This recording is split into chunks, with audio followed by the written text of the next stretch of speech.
Hello, Yeah. Stephen. I feel like I bloody know you, even though I don't. It's all that. Well, I'm the same because I've followed your adventures, and it's a small world angling, isn't it? Joining us today is Stephen Harper, well-known Norfolk angler and publisher, and I think owner, Stephen, of Harper's Angling Books. Harper Fine Angling Books. That's correct. Yes. Fantastic. And I've read a lot of your stuff over the years. I remember, I think the first book you published was A Line on the Water, was it not? Well, that was many years ago. That was before Harper Fine Angling Books. That was in 1991. I did one book for a book publisher and decided I'd rather do it all myself. So things did start off in 91, but I did actually form Harper Fine Angling Books in 2010. So, I mean, we went different paths. I kind of went into angling politics and you went into angling writing. Yes. But we're both incredibly lucky in that we've been able to make something of a living from our shared passion, which is fishing. Absolutely. This is it. I mean, it's just so, it's like, I mean, my passions are obviously angling books. I love history. I love the history of angling. And I've sort of been lucky enough to be able to bring it all into one, really. Well, yeah, my passions are fishing, cricket, which I can never make a living out of, and I've developed something of the ability to be a public representative. So it's actually quite nice to be doing my representation on something I absolutely care about. Anyway, something else we both care about is the mighty Mahseer. So, I live on the banks of the Kennet and the Thames. I've got lovely fishing around me. You live very close to the Western, and you've got some lovely fishing around you in Norfolk and always have had. Yeah. What on earth led you to go halfway around the world to go and fish for this giant barbel? What was it? Well, it was, I'd obviously heard the word Mahseer. I knew that there was something about this fish, but I'd never even seen a picture. I'd not looked at any old books. I'd not seen any photographs. And then I remember I was working in Peterborough at the time, and I walked into the local newsagent to pick up my copy of Angling magazine. And you'll know what I'm going to say, Martin. There on the front was Paul Boot, perched on this rock with his line disappearing off the side of the page horizontally. And the inset picture was this incredible fish. And I mean, it just blew me away straight away, because that fish was like all my dream fish rolled up into one. And there was this incredible looking barbel, carp fish. And as soon as I saw that front cover, without even reading the fantastic articles that were inside about it, I just fell in love there and then. Well, I think actually that picture has an awful lot to answer for. Yeah. I saw that as well. I was 26 at the time and a bit of a ne'er-do-well, and I could only just about scrabble the money together to put petrol in the van to get down to the royalty. Never mind go on a foreign holiday. So it kind of went on the back burner, but it stayed on the back burner. Well, the other thing that really drove me to travel to India, I mean, a few years after you, was Paul Burts' book with Jeremy Wade, Somewhere Down the Crazy River, which, with due respect to all your publications, and I would certainly put, and we'll come on to your book, the Mightiest Mahseer, we'll come on to that in a bit. I still think as an angling adventure book, Somewhere Down a Crazy River has never been beaten, has it? Well, I would say that it's definitely in my top 3 angling books of all time. The other 2 being No Need to Lie by Richard Walker and Casting at the Sun. They were inspirational to me. And the thing is, with Somewhere Down the Crazy River, it was absolutely fantastic and an amazing book, but it did come after the event for me. I mean, Paul Boot there again is responsible for his articles in angling, but Somewhere Down the Crazy River, I'm not sure what year that, it was about 98, I think, wasn't it? No, that was 92, and of course, 92, right. You caught you're absolutely right, because I didn't go until 96. You went in 91, didn't you, and caught that amazing. I mean, ironically, there you are. You're compiling this incredible compendium of the 24 recorded 100-pound plus Mahseer, and of the modern era. When we had the renaissance of Mahseer fishing, number 1, Steve Harper, 1991, 104 pounds. Yeah. Well, How spooky is that? That was the last thing I ever expected to catch. I mean, I planned this trip with Dave Plummer, and I can remember even now sitting in the office above his shop and chatting about foreign fishing. And I think Dave was doing trips in to France for the carp, and there was a lot of other sort of things then happening. Not really. You know, they were more continental type. There weren't much of the fishing in India, and like we see nowadays, the far-flung destinations. But I remember saying to Dave, well, I'm not really. I think he was trying to get me to go continental carp. He said, I'm not really interested, Dave. He said, well, what would you like to catch? And I said, I want to catch a Mahseer like was on the front of that magazine. And he said, right, let's do it. And we planned it. And I think we then started to read through the old books. We read Thomas, and I got books out, Skendu, and all the old Mahseer books. And when you start to read them, there's not really a lot in there about massive Mahseer, but there's a lot in there that gets you going anyway. You know. And, I mean, what I like about, and I said this in the review I just published on the Angling Trust website of your book. You can go and read some of this old stuff, and you can read Circumventing the Mahseer and the Rod in India, and it's great. And for Mahseer maniacs like us, it's bread and butter. But for the average angler with a passing interest, what I like about your book is, of course, it pulls it all together. It gets all the basic facts in one place, and you've got an awful lot of information in here of catches that nobody really knew about. How did you get that information? Well, it was. I am a bit of a. I mean, in 1998, I did Broadland Pike, which was a history of the biggest recorded captures from Broadland, and that sort of set the scene for me. And I did turn into a bit of a pike ferret and delving into all these, finding the information really. But where Mahseer was concerned, I always, any little piece of information, I'd stick it in a folder, or I'd save it, and just in case one day. And then the thought came to me, I got lots of Mahseer books, but there wasn't information in these Mahseer books that I really wanted to read. So the idea came to write a book, and I did actually start it in 2008. And I contacted Hubert van Ingen, and he was very kind with his information and with some photographs and different things. Let me just interject there. We better explain for people. Yeah, The Van Ingen were a very famous family of taxidermists in southern India, in Mysore, and of they course, were called the Mahseer family of India. Yeah. That's right, and one of their number, I forget which one it was. Johnny de Vet van Ingen. He actually had the world record of 120 pound in 1946, didn't he? Yes, J. de Vet van Ingen. He actually caught two 100-pound Mahseer. One when he was 17. And then later on, I think he was in his 40s in 1946 when he caught the All India record, 120 pounds. Yeah, but it was his brother that went in 2008. I think J. de Vet van Ingen was dead then, and I contacted his brother. He was very kind, and I got lots of information, but there were still things that I couldn't get. Like I wanted a picture of every single Raj 100-pounder that I could, and I found it impossible. So the project got shelved for a while, and then little bits of information came and snippets came, and then I think I did a book for Phil Wakeford called Bucket List Leviathans, and he had a chapter on Mahseer, and that really did start me thinking about doing the book again. And once I got on to the trail of sourcing all this information and photographs, all of a sudden it started to come together, and that was in the COVID lockdown.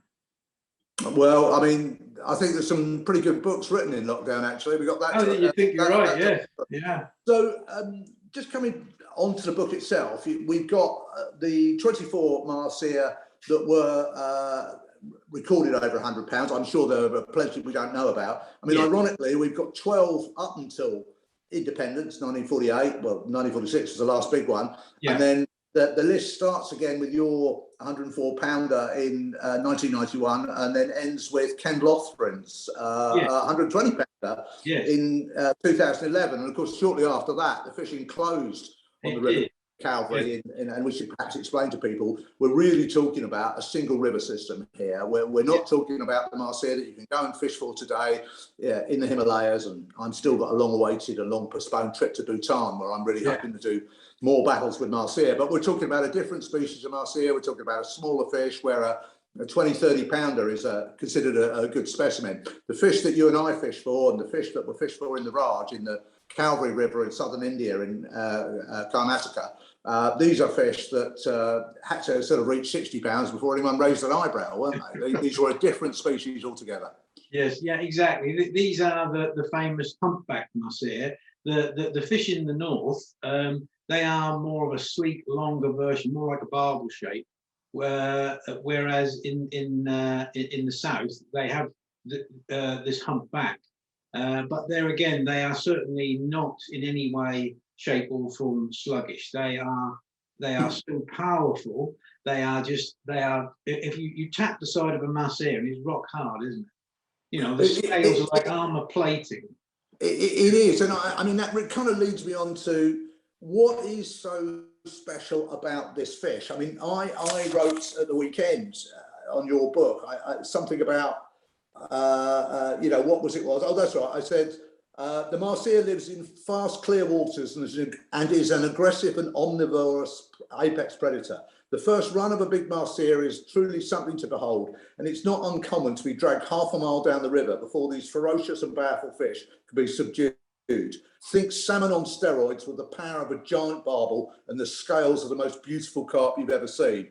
That's the best I could come up with, Stephen. But I mean, what's your take on them? You've got it there, I think, Martin. And the thing is with Mahseer, I mean, there's a picture in the book of Johnny Jensen's thumb with a great big burst blister on it. Where, you know, the thing is with Mahseer, it's I mean, in the days of the Raj, right now, if you sort of turn your mind back, I don't know, maybe 150 years, the salmon was on a pedestal that could not be, you know, the salmon was the ultimate, the king of fresh water, wasn't it? And yet, these people, these very privileged Raj dignitaries, even the Prince of Wales fished for them, who was later Edward VIII. They were, all of a sudden there was a fish that was regarded higher than the salmon, and this is what the Raj anglers thought of the Mahseer. And I mean, to put the Mahseer on a pedestal above the salmon, it's almost incredible to read this in the old Mahseer books. So, you know, the thing is with the Mahseer, the way that I look at it, and I think I put this in the book, was that everything I love about angling, every species I love to fish for, because I'm an all-rounder, everything that if you roll that all up into one, and then you stick that into an environment that is southern India, in the jungle, and in a river that is absolutely incredible, the speed and the rapids, the environment, the wildlife you see, it's like a package, pure perfection that's wrapped up for the adventurous angler. And then at the end of that, you get a pull that drags you in the river. What more could you want? You use a phrase in the book that talks about enjoyable terror. Yes. And I think that absolutely sums it. I mean, there is no other species of fish that I fish for, and I fish in a lot of places all over the world, particularly since I retired from politics in 2010, where I'm sitting there wanting to get a take, but frightened about what's going to happen next. And it's a very weird mixture of emotions. It's almost like, oh my God, I'm now going to have to set the hook. But I think when I mean, I can remember sitting there on a pool or something, and I can remember going through the process of tightening the star drag up and making sure I'm holding the rod properly, and in a minute this is going to go off, and when it does go off, it's not just like, oh, I've got a carp on, or oh, the rod's going round for a barbel. It's like the adrenaline rush is times 10. And you can feel your heart pumping, and all of a sudden you might be in. I mean, I've literally, I can remember being pulled off my feet and having my knees crashed in the rocks on a tape on a spoon, and the Mahseer wasn't a monster. You know, it's just the ultimate freshwater fishing for those of us that love it so much. Oh, I think that's absolutely the case, and they're very obliging fish in some ways. I mean, they're not obliging when you hook them. They're the hardest fighting thing you'll ever come across, and of course, you know, I mean, you know, even a bream would fight well in some of the fierce water we were fishing. Yeah, just side on maybe the bream. Well, possibly, yeah. But I mean, and of course, the Mahseer would swim upstream against those rapids like they were not there. That's what they do, isn't it? But yeah. I mean, let's not blow our own trumpets here. We were incredibly lucky to be living through that time where we had the time and the money to go and get a flight to India. We had people like Dave Plummer who did a great job, and you know, I went on 2 Dave Plummer trips in '96 and '98. I think you probably went on about half a dozen, didn't you? And Dave organised those trips really well. But we also had helping us, some of the greatest fishermen it's been our privilege to ever fish with. People like Bola and Sapan. These were small, wiry jungle men, but they were as hard as nails. And what they didn't know about fishing wasn't worth knowing, was it? Oh, that's it. And I mean, I can remember, well, you'll have had the same sort of experiences, but I can remember Bola pulling a thorn out of his foot that had gone in nearly an inch and he didn't even winch. I can remember trying to get the hook out of one of the guide's hands that a lure had got in, not mine, I hasten to add, but I got pliers on it and he wasn't even wincing. And their angling knowledge was just incredible. And we think we're good anglers and we come up with an idea, and the basis of that idea might be good, but they'd have a reason for them not using. Like, for instance, when I did use hearings eventually for Mahseer, but when the first year I went, I said, why don't you use hearings? And the simple answer from, I think it was Saban, was the hook blunts on the rocks. So you could see that. The other thing was, I remember one time with Bola, and I'm fishing. There's a massive rock just below Kendall Rapids. I call it the Cauldron Rock. And I cast to the left-hand side of this rock, and I had a pull, and I missed it. And I said, "There's a Mahseer there, Bola." He says, "Don't cast to the left again, sir. Cast to the right of that rock." And the simple thing was that fish had been spooked, and it's so easy to think, well, I should have thought of that, but I didn't. He did, and the fish spooked with my mistake. He'd have probably just moved to the other side of the rock. Boom, and I 27-pound black Mahseer. And you caught it, yeah. Well, good old. Well, I'll tell you my story of Bola, and there are loads in the book, and as much is written about him, and of course he features heavily in the John Wilson videos, which are still great watching. But probably the best thing to say to people watching this is, if you can remember the John Wilson videos, remember the rapids that they took the coracle down. We were fishing in those rapids. It was that kind of water we would catch our Mahseer in. You very kindly published a picture of my 92-pounder, which I caught in 1998, my second and my last trip there, sadly. And I remember the day absolutely as clear as you ever could, and I probably will to my dying day. But we as you know, on the Dave Plummer trips, you swap the guys around, and we had Bola for a couple of days, Saban for another couple of days, Basil Raja for another couple of days. Anyway, myself and my friend Mike had Bola that day, and we went up to Kendall Rapids. The water, as you know, comes over this giant chute. And just to explain to people how we catch these things, you're not talking carp tackle. I think people did try and take carp rods there. I think John Bailey did, and they just got smashed to smithereens. So we're fishing 8 to 9 foot up tide rods, 40-pound nylon straight through, bit of silicone up the line, plumber's lead wrapped round it, bead, stop knot underneath it, and a big 8-toe hook underneath that. And that was basically. Now, the reason for doing that is the bottom of the river was so rocky that during the course of a fight, or even just after you cast, your tackle is likely to be snagged rotten. In fact, quite often you would cast your bait out. It might be a small live bait, might be a dead bait, might be a crab, might be a bit of raggy paste. When I say bit, I'm talking a hand-sized bit. Out it would go, you'd bounce round, and then the tackle would come to a hole. Actually, it was often jammed in the rock at that point. If you were lucky, the sheer force of the bite from the Mahseer would actually free your lead, and you'd be direct to the fish. But that didn't always happen, and it didn't happen to me. The sheer force of the bite from my fish, I mean, it took 30, 40 yards on its first run, but the lead remained jammed in the rock. But because of the way we had it rigged up, the line was running through. The line could run through that bit of silicon tube. And of course, that's where Bowler comes to play. And that's why really it was his fish as much as it was my fish. Because I'm hanging on, wondering what the hell's going to happen. Bowler dives into a raging torrent that would have killed us. Swims across like an otter. Next thing you know, we have to throw a spinning rod across to the other bank, then put the drag on, the anti-reverse on. He pulls the spinning rod across to the other side, and then you know the score. Cast back over, lift your line up, and boof, you're back into the fish. You're back in business, yeah. Well, I was towed a quarter of a mile downstream from the top of Kengal Rapids to the start of Panther Track Pool, where I eventually landed my fish. Bowler had to do that another time halfway down there. I mean, this is a guy risking his life to catch up the fish of our dreams, and he thought nothing of it, did he? No, this was his life, wasn't it? This was, you know, I mean, he must have been doing that from. I mean, well, I knew, you know, in the days of the Wildlife Association of South India, was he? When he was a guy then, but he was probably a poacher way before that, and he'd learned all those skills even before he was an angling guide. Well, I mean, people have said to me, you know, who's the finest fisherman you've ever fished with? And you know, I could name probably some of the same people you could name, Stephen, but I actually always say Bowler. Well, exactly the same answer as me.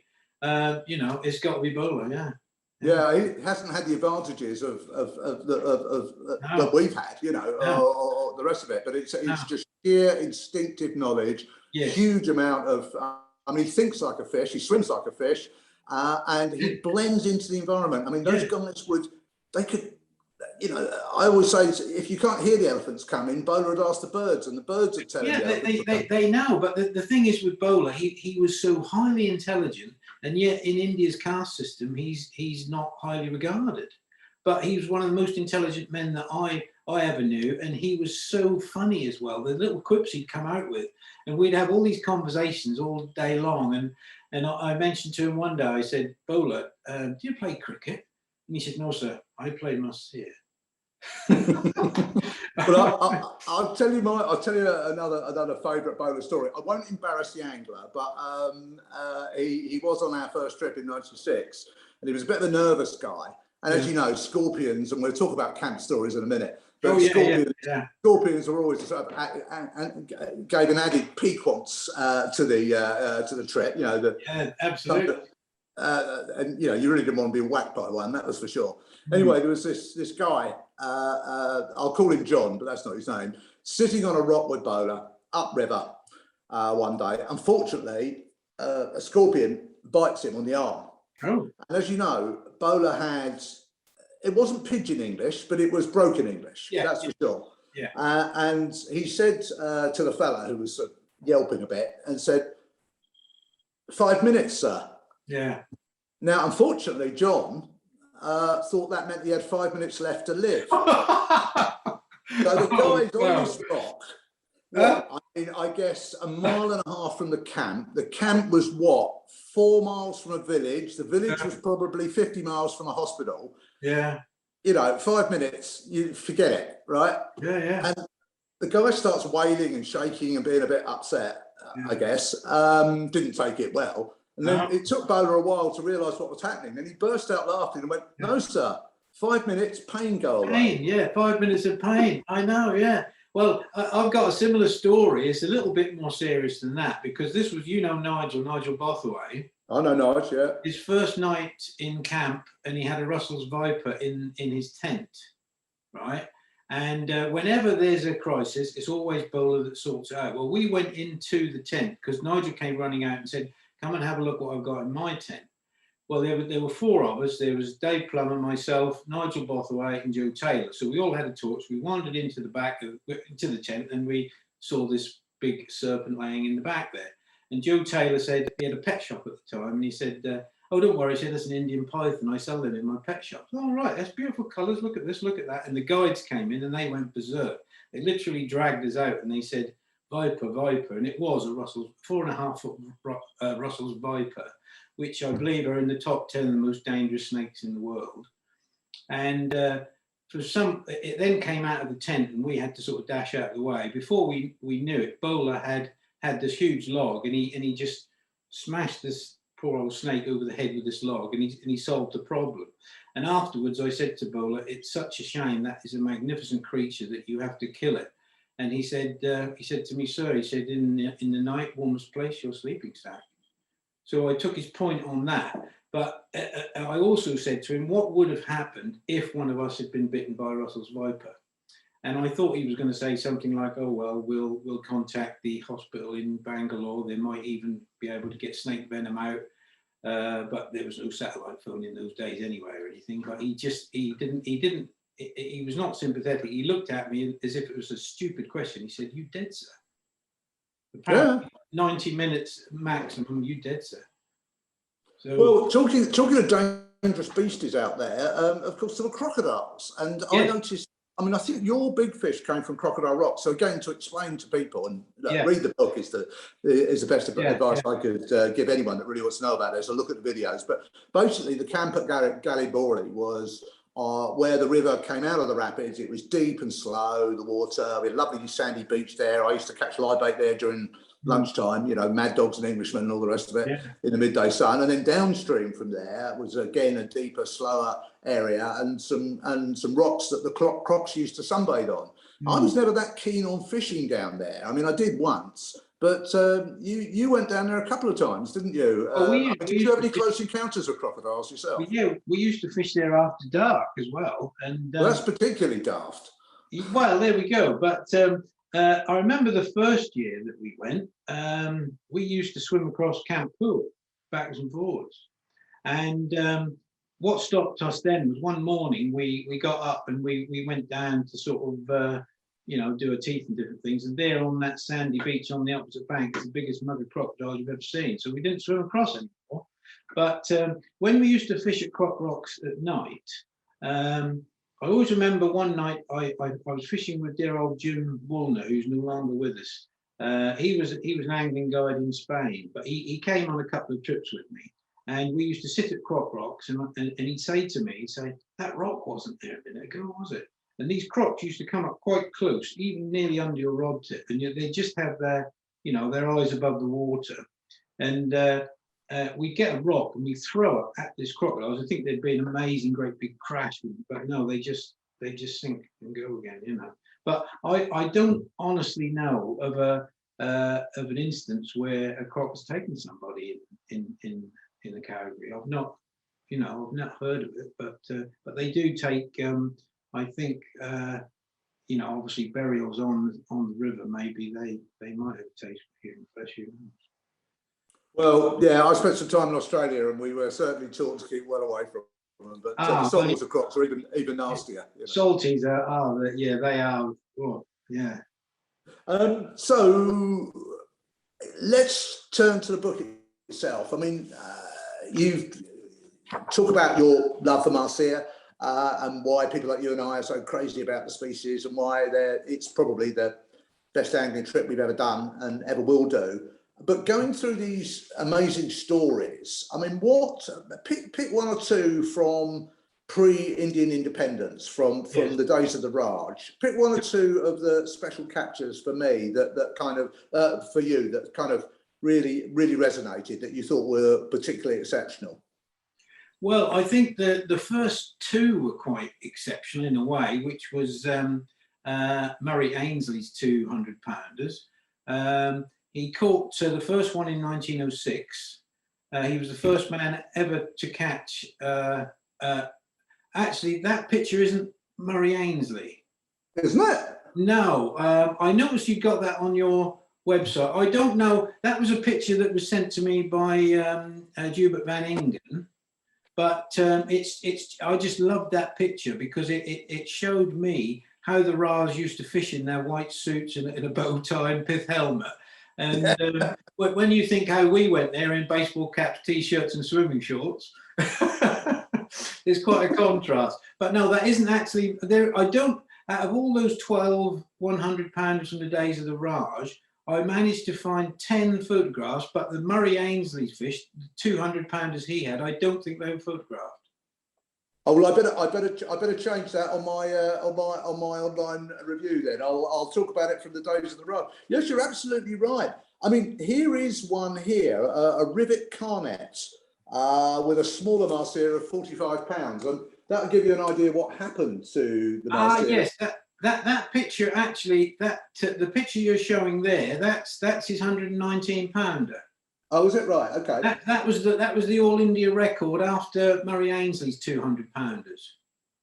Of course, those fish were killed, unfortunately. Yeah. I mean, and all our fish were lovingly returned. Yeah. Well, you did very well to manage to actually catalogue these 24 fish, particularly when the photos weren't available. I have found one in the book here. The Deputy Commissioner of Mahseer, P.F. Bowring, displays a 107 pounder. So yeah. I guess that one was in your list as well, wasn't it? Yeah, that's Bowring, who was the Deputy Commissioner for Mysore, and he was a fanatical Mahseer angler. But there's a chapter in there, and I think it's something, it's called A Record of Lost Fish, which was written by Eugene Van Ingen.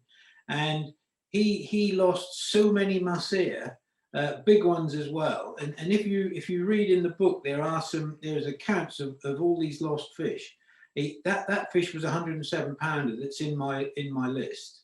But he lost one a lot bigger, and his tackle was found days later, and this Mahseer had been partly eaten by a crocodile, and two men couldn't lift what was left. It was that big. So what would you say? I mean, we'll probably never see the like of these fish again, unfortunately, and we can come on to what's happened to the fishing on the Calvary a bit later on. But what would you say was the upper limit of a Mahseer? I mean, I don't believe it would stop at 120 pounds. I mean, the big fish I saw were still, they weren't like these sort of old knackered old big barbel and carp you see over here. Sometimes you think, well, that's a big heavy fish. He hasn't got long to live. I mean, some of the big Mahseer I saw was fit as butcher's dogs and plenty of growing left to do. Yeah, well, I think the thing is with Mahseer, they live in such an environment that you know the power of the river in the rapids, and we can imagine the power of the river in the monsoon. I don't think that river takes any prisoners. So I think a Mahseer, once it does start to deteriorate in any way whatsoever, it's not around long, is it? Talking of upper limit, I mean, obviously there's recorded, I mean, Van Ingen's record 1946, that was 120 pounds. It probably weighed more than that because it took him a couple of hours to get that weighed accurately, I think, before it was back to camp. The fish that Ken Lofton had in 2011, I think it was, that took 120 pound scales to the limit. That fish might have been 130. I don't know. Nobody ever will now. But I think if realistically, I would think for a southern Indian humpback Mahseer, that maybe years ago when there wasn't poaching, when there wasn't a lot of other sort of restrictions on the river, they might have got to 150 pounds maybe. But I would. But that's an incredible prospect for a freshwater fish. Absolutely. Let's move on to Renaissance, really. So we've talked about Paul Boot, we've talked about Jeremy Ways, we've talked about those early days. The camp started to be established from the 90s onwards. Probably Dave Plummer was the premier organiser of Mahseer trips. He's certainly the guy I went with, and I wouldn't have gone with anyone else. But of course, there was a camp set up further upstream, wasn't there? Was it Bushbetter? Bimishwara, that's right. And I mean, a few good fish came from there, but most of the fish in your list, the post-independence list from 1991 onwards, seemed to be more in the area that you and I fished. Yeah, well, I think if we quickly just run through what happened with Renaissance, the first people were really the Transworld Fishing Team, which was Andrew and Martin Clark and sorry, I forgot the other. Robert Howard. Bob Howard. Yes, those three who went overland and travelled in their Land Rover for 5,300 odd miles. They were followed in the next year by Paul Boot. And then other people came like Jeremy Wade, John Wilson, and obviously Dave Plummer and I were there in '91. I'm not sure. I've actually got a picture of the Trans World guys. Yes, there's their Land Rover. Yeah, incredible. Look at those hairstyles, Stephen. Well, they look like Bee Gees, don't they? This was September 1977. I mean, that is amazing, isn't it? To think what they did in September 1977. And you've got to read that book. Well, you've obviously read it, but other people should really read Quest for a Legendary Fish. Their book tells the story of that journey, and it is an amazing book to read. Well, they went through Afghanistan, Iran, and Iraq. Exactly. They drove. You wouldn't want to do that today, would you? I don't think you could.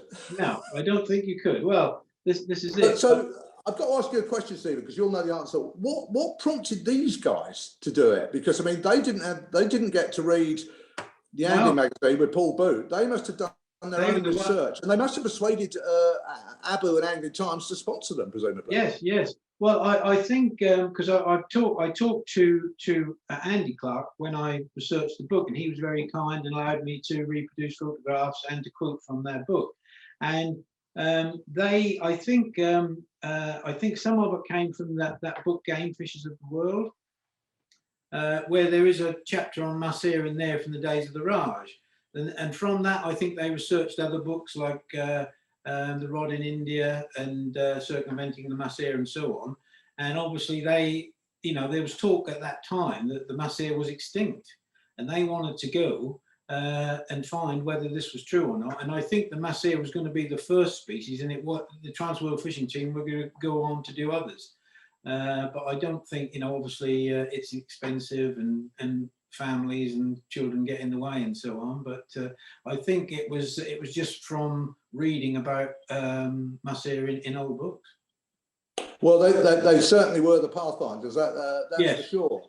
I mean, so going through these stories. So tell me a little bit about your 104 pounder, and then pick out for me one of the more exceptional stories from the modern era. And when we talk about modern era, we're really talking sort of late 80s, right up until the fishing kind of ended around about 2012. Yeah. Well, as I said before, when Dave Plummer and I first planned that very first trip in 1991, I think we really, we said if we get a 30 or 40 pounder, we've had a good trip. And we certainly did get fish of that stamp, but there were certain areas. You mentioned Croc Rocks, and there were certain areas that we sort of thought, well, if there's a big fish, it's probably going to come out from these deep, slower areas. I mean, you can imagine how difficult it must be charging around the rapids trying to catch fish. And I think the rapids are very, they're not easy to fish anyway, but we decided that there was one particular area that we wanted to try, and Bowler was very encouraging with this. And so this is downstream of the Galabore camp, and it's just above Croc Rocks. And that morning, I can just remember drifting down in the coracle, and we fished a spot in midstream, just pulled up on the rocks there. We were just watching the wildlife. It's all quiet. You know what it's like first thing at dawn on the Indian River. It's just amazing just to be there and watch the wildlife. We watched a family of otters. I can almost enjoy watching otters in India, but I can't in this country, unfortunately. I'm sure. But the second swim down, I mean, in hindsight, you can look back and you think, wow, that was probably the most important cast I ever made, But when that rod went off, it was just something I'd never experienced before. I mean, I've been a freshwater angler. The biggest fish I'd caught up till then was probably, I should think, a 30-pound pike. But when that went off, I was using a Abu 7000C multiplier, and the rods, they weren't uptiders, believe it or not. We hadn't found any suitable rods anyway. The rod I used was a 12-foot Ken Latham dead herring rod. Dave and I had one of these each, and we tested. It was a hollow glass. We tested the test curve at 4.5 pounds. We had 40-pound line, so we thought it was up to the task. But this rod was just, you know, you always hear about, oh, the rod was doubled. This was doubled, and the fish just headed off downstream, and the spool was just. I can remember hearing it just going, zzz, zzz, zzz, zzz. And this was every thrust of that Mahseer's tail was just going away with the line, and Bowler is behind me going, coracle, sir, coracle, coracle. He knew I was going to run out of line, you see. And by the time I got into the coracle, there weren't too many turns left on that reel. But luckily, I could clamp down a bit then and just let the Mahseer tow me until I could sort of regain some line, and which is what we did. But I played the fish for quite a while from the coracle. But the problem was that I couldn't get any pressure on it because obviously, you know, the fish was towing us half the time. So then Bowler said, this is where it all comes in, all this experience. I mean, I don't know whether I'd even thought of it. I was so excited that the adrenaline was pumping in, and Bowler says, bank, sir, bank. So after a while, we went to the bank, and I actually got out, and then I could actually stick the rod butt into the sand and get some pressure on the fish, which is what we finally did. And there again, it was still, you know, crazy sort of 40, 50 yards of line were going out until gradually it got down to 20 and then 10, and then all of a sudden this apparition appears at the surface briefly, and all I can remember seeing was this flash of gold crisscrossed, and then it was gone again, and there was this vortex on the water, and I thought, my God, what the hell is this? But when it did actually finally come up, and Bowler dashed into the edge and grabbed it by the mouth, I mean, well, I shall never forget the sight of that first sight of that fish on the surface. Amazing. Well, you can put your head in its mouth, that's for sure. Absolutely, this is it. Yeah. You end the book with or within the book, you write, you know, dreaming of a Mahseer as big as a man. But I mean, that's exactly what they feel like when you see them. And here's an incredible thing I found with them is the fight is like nothing else. Yeah. And you're playing it in an environment that's like nothing else a lot of the time, particularly in the fast water. But once they're beaten, they're the most incredibly well-behaved fish. I mean, you know, I was trying to unhook a 2-pound grayling the other day, and I'm wrestling with the damn thing just to try and get a barbless hook out. You know, Mahseer, once it's over, they're very responsible about it. They'll let you tow it to the bank. You can put a stringer through its gill cover, pick it up, take a picture. It won't flap, it won't kick. No, put it back down again. They're lovely. Yeah, I think what it is, they give all, don't they? But in the fight, they give all, and I don't think there's a lot left. But the beauty of Mahseer fishing is you never really take them from the water. You get the stringer through the gills, through the mouth and out through the gills. They're tied on a long loop, and then they're left in the water at all times. And then soon as your cameraman is ready, you just lift it up, click, click, back in the water.